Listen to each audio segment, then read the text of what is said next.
Hello, welcome back to our countdown to Christmas. It's the 12th of December and we've got yet another video for you comparing one of the Necron units to one of the Space Marine units, and we're going to be doing one of these videos right up until Christmas Day. It's very simple, what would you pick? And you're either Team Necrons or Team Space Marines. Now spoiler alert, currently it's still a close game here. The Necrons are winning 6 points to 5. So let's see how this matchup goes with the Flayed ones against the Reivers squad. So I've tried to match up the points here as best I could. So 90 points will get you 5 Reivers, whereas 91 points will get you 7 Flayed ones because they're 13 points each. So those Reivers are 5 points more expensive per model. So as you may know by now, we've already done a few of these videos. If you haven't yet to watch those, go back in the playlist and go to episode 1. Then you can see it all right from the beginning. We go through a few basic topics, normally the same type of topics every video, and we're just comparing each of the topics, and one of those topics will be won by one of the units until we've gone through all the topics, and then there'll be an overall winner which will determine who's won this video. So as for the stats, which is the first topic, as you can see here, the Reivers got slightly better movement. The Ballista skill doesn't really have any effect because the Flayed ones don't shoot. The Reivers got an additional wound and a better armor save, but the Flayed ones do have an additional attack. We know that Shock Assault will affect this, but that will be an ability, so we don't want to double dip on that. We're doing this on just pure stats alone here. So when you've got 7 Flayed ones, that's going to total 7 wounds, whereas when you've got 5 Reivers, that's going to total 10 wounds. And overall, just because of the wounds and the armor save, I'd give this point to the Reivers. As for abilities, the Flayed ones have got the reanimation protocols, which is actually pretty decent when you've got a larger unit. Very easy to get them back up. You've got the command protocols as well if you've got nobles on the table, and then dimensional translocation, which is the deep strike ability, which is actually very good for when you're taking a min unit of 5 of them. You can be getting your secondaries such as retrieve Octarius data. There are 2 more unique abilities, a Flesh Hunger. When you're going up against a non-vehicle unit in melee, any unmodified hit roll of a 6 will score an additional hit. And again, when you've got a larger unit, that's going to make a lot more hits there. And then Terrifying Foes, which is an aura for units within 3 inches.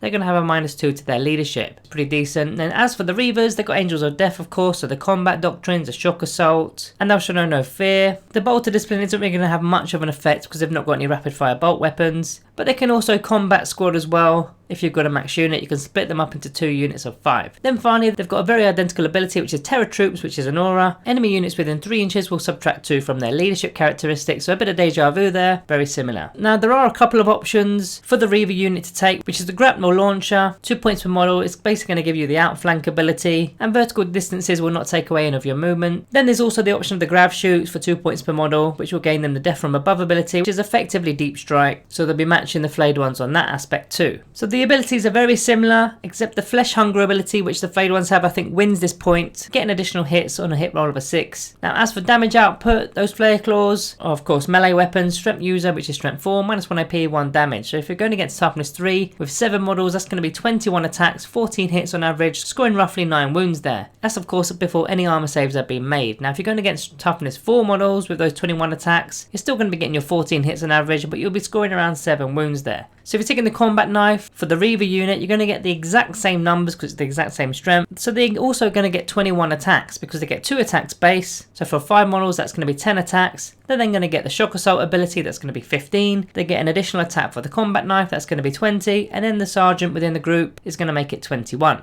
So the exact same numbers here, total hits 14, going against Toughness 3 it'll be 9.3, or going against Toughness 4 it'll be 7. Now what you need to remember here, there's no AP on this, whereas the Flare Claws do have a -1 AP to their weapon, but of course in the combat doctrine this can all change. We've also got to consider that they've got special issue bolt pistols at 12-inch range, which are Strength 4 -2 AP and 1 damage, or alternatively you can scrap all that, you can scrap the combat knife and the bolt pistol and take the bolt carbines for 24-inch assault 2, and that's per model, which is going to be Strength 4 no AP 1 damage. So I think this is going to be a point for the Reaver unit because they can literally match what the Flayed ones do in combat, but they've also got the bolt pistols to add on top of it. Now as for some synergy, we've already mentioned the secondaries with their deep strike ability. Now the secondaries you want to be looking at are retrieve Octarius data or potentially engage on all fronts or behind enemy lines. That's what you're going to be using them for. But in terms of say a dynasty for your Flayed ones, the Novak dynasty is the obvious option. It's going to be a +1 to a charge roll, and it's going to be an additional -1 AP in the first round of combat, which will make those Flare Claws -2 AP. Now because Flayed ones are now a core unit, you can use the Disruption Field stratagem for a command point to add 1 to the strength characteristics of the models, so they'll now be Strength 5 Flare Claws. And of course you've got all the Overlord abilities such as the My Will Be Done ability from say a command barge, so they'll be hitting on 2s if you wanted to. As for their stratagems, you've got 2 here in particular. You've got the Storm of Flensing Blades for 2 command points to effectively get them to fight again, or the Shadows of Drazak for a command point, which is done in your opponent's turn, and it'll be a -1 to hit your Flayed ones. Now as for the stratagems for the Reivers, there's actually 4 that are pretty key here for the Reivers. You've got the Guerrilla tactics, so you can effectively put them back into strategic reserves once they've scored some points. You've got terror troops for 2 command points, so you're making enemy units lose their objective secured ability, or make an enemy unit within 3 inches fail an action. Both pretty key for denying victory points there. Then 2 more, transhuman physiology, so they can't be wounded on less than a 4+, which could be pretty key if they're doing an action and you really need those points. And to further boost that, the uncompromising fire stratagem for 2 command points, which means they can do their action while still firing. Now this one is a close one, but because the Reivers have got the core keyword and there's just so much stuff that synergizes with core in the Space Marine Codex, I think they're going to win it. Whereas the Flayed ones, they can synergize with a lot of the Codex, but they normally come in on their own with a unit of 5 doing their own thing with a secondary objective, and then likely going to die afterwards. Now in terms of some resiliency, this one for me is an easy one. They've already got an additional wound, they've got a better armor save. Yes, they don't have the reanimation protocols, but when you're taking a min unit of Flayed ones, or 7 units as an example in this video, that reanimation protocols isn't going to be as useful as say taking a 20-man unit. So all in all, I've scored this one 4 points to 1 in favour of the Reaver squad. There's just a little bit more versatility in there, even though they're slightly more expensive. So that's going to tie the game back up again at 6 points apiece. This one's going to go right down to the wire. So guys, that's the end of the video. Like and subscribe and all that good stuff. Let me know who you would pick in the comments below.